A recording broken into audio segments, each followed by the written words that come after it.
The Deputy Prime Minister, Richard Marles. Well, as we go to air this evening, the front page of the Australian newspaper is screaming that his excuse about national security is not going to fly when it comes to why the hell did he use a taxpayer-funded jet to fly to and from the Matildas. He started in Brisbane, he went to Sydney, he watched the game and he went back to Brisbane. Why was he back in Brisbane? Not for national defence meetings, but for party business, because that's where the ALP party conference was.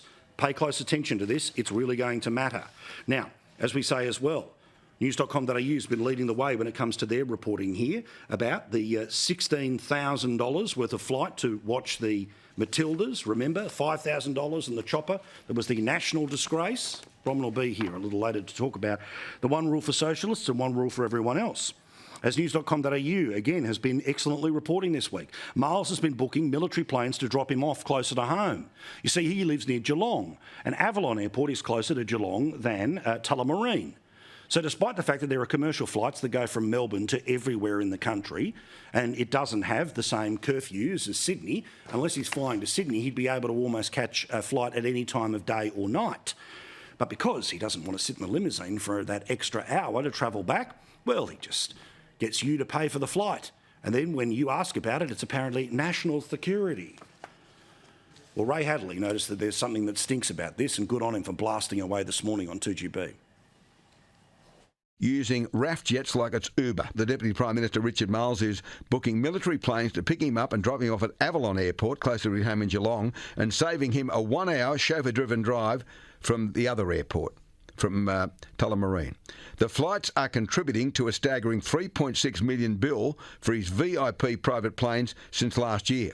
Publicly available flight tracker information has detailed that 70 RAF flights in and out of Avalon since March 2023 alone.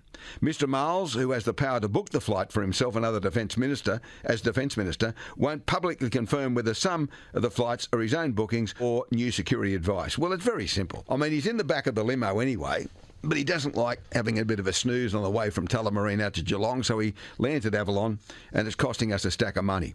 And that's what happens when people come to power. They lose all sense of reality, and the Deputy Prime Minister has certainly lost that. Now, as we go to air tonight, the Greens are starting to say there is something that smells here, and there may be a chance of the upper house actually doing something right for a change. Even David Pocock thinks that there's something wrong with this, so the chance of an inquiry into this when Parliament returns as early as next week, well, you can almost bet your house on it. When that's the case, we'll be across it, and we will make sure that he does not get away with it. At the very least, the rest of the media, and well done to Ray Hadley for picking it up, firing up as he currently does. The Herald's now starting to notice, front page of the Australian tomorrow, this one is not going to go away, and I'm not going to shut up about it.